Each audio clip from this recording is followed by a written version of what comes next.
Yeah, the current situation in Laascaanood is very difficult to describe. It has been now 4 months since the war started. But 3,000 people left the city. Since 6th of February, the war was continued. Since that time, the city facing shelling, daily shelling and bombing indiscriminately. It's a ghost town now, I have to say. Over 600 people, civilian people wounded, and more than 1,500 lost their lives. And those who are left remaining here, especially the health workers, they facing a daily challenge and difficulties, including the shelling and daily bombing by Musabihi regime. So I have to say it's war-torn city, and people, community, the local community, they trying to defend themselves and the city as well. But this regime has been calling by themselves government for the last 33 years, and they using the artillery, which is absolutely forbidden to use in a civilian population area. So what they're looking for is just to dismembering and demolish whole the city. So the situation right now is, I have to say, the only person who's live here and experiencing this situation can be described for genocide. I can say it's a genocide. That's all I can say. The current situation in Laascaanood.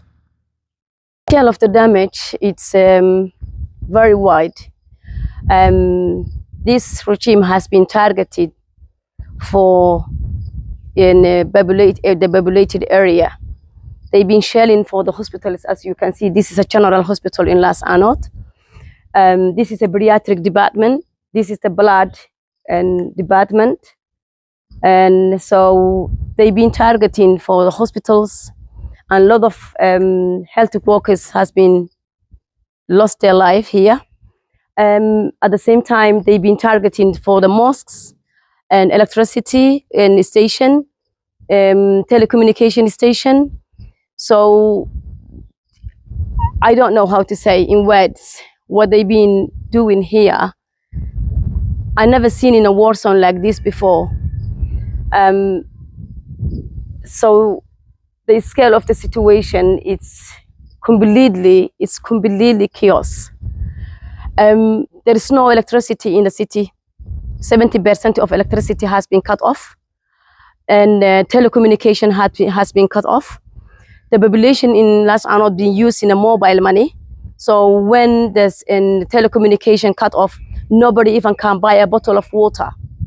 The water supply has been cut off because they have been shelling by Musabihi regime. So they don't want anybody to be survive from here. That's their plan. They don't want anybody to survive from this war. As you can see, when you get a wounded civilians from the city and you brought them here in the hospital to get a medical care, they shell in the hospital for them not to survive from that wounded. So you can see they didn't left anything. They don't want to left anything at all. They're not looking for a soldier or man with a gun or anything. They're looking, looking for to kill the civilians deliberately, indiscriminately, because this is the hospital and nobody fighting here. As you can see, everything is destroyed. So that's all I can say, to be honest. No international aid at all since I has been here, or national even. There's no aid at all. At the same time, the roads is cut off. So only one rough road, which is take 4 hours, it's open for the city now. So the Puntland civilians supporting the city, and they sending the goods and transporting to Laascaanood.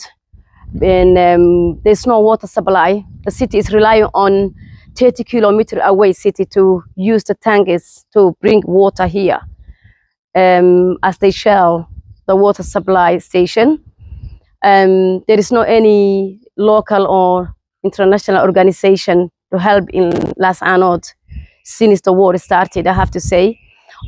Somali government even did not support or send any aid or any support or any medical supply to Laascaanood.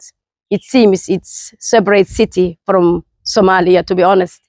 When you see how they treat the situation and how they handle the situation, I sometimes personally feel this city is not a part of Somalia, because the airport is closed. The main road of the city is closed because they shelling whoever tried to use that road.